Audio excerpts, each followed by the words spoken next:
இன்னைக்கு யூனிட் 5 சார்ந்து தமிழ்நாட்டோட முதலமைச்சர்கள் அவங்களோட சாதனைகளை வந்து பார்க்க போகிறோம். ஃபர்ஸ்ட் பாருங்க, ராஜாஜி என்ன பண்ணியிருப்பாரு அப்படின்னா, நிலமற்ற விவசாய தொழிலாளர்களை மீட்கிறதுக்காக நில சட்டங்கள் வந்து நிறையா கொண்டு வந்திருப்பாரு. இதில் முக்கியமாக நம்ம பார்க்க வேண்டியது என்ன அப்படின்னா, 1952 தஞ்சை பண்ணையால் பாதுகாப்பு சட்டம் கொண்டு வந்திருப்பாரு. எதுக்காக அப்படின்னா, சிறு குத்தகை விவசாய தொழிலாளர்களை பாதுகாக்கிறதுக்காக கொண்டு வரப்பட்டது தஞ்சை பண்ணையால் பாதுகாப்பு சட்டம் 1952.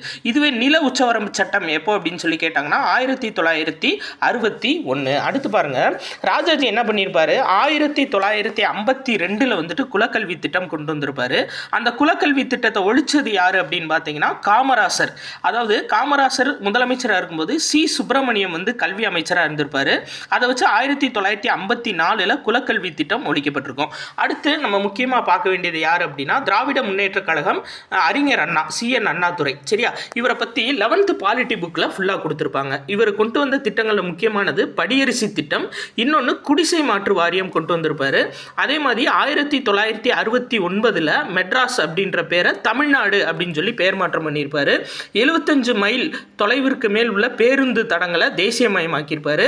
அதே மாதிரி 2வது உலக தமிழ் மாநாடு 1968 வந்து நடத்தியிருப்பாரு. இதெல்லாம் ரொம்ப முக்கியமாக அறிஞர் அண்ணாவை பற்றி நம்ம பார்த்துக்கொள்ள வேண்டியது.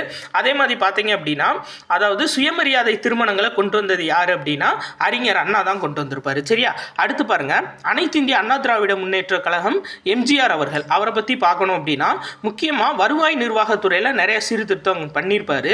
இதில் கவனமாக நம்ம பார்க்க வேண்டியது கர்ணம் அப்படின்ற பதவியை முடிவுக்கு கொண்டு வந்திருப்பாரு. வாரிசு அடிப்படையில் வர்ற கர்ணம் பதவியை முடிவுக்கு கொண்டு வந்து அதுக்கு பதில் VAO திட்டத்தை வந்து கொண்டு வந்திருப்பாரு. சரியா, அதே மாதிரி உணவு திட்டத்தை வந்து விரிவுபடுத்தி சத்துணவு திட்டமாக மேம்படுத்தியிருப்பாரு.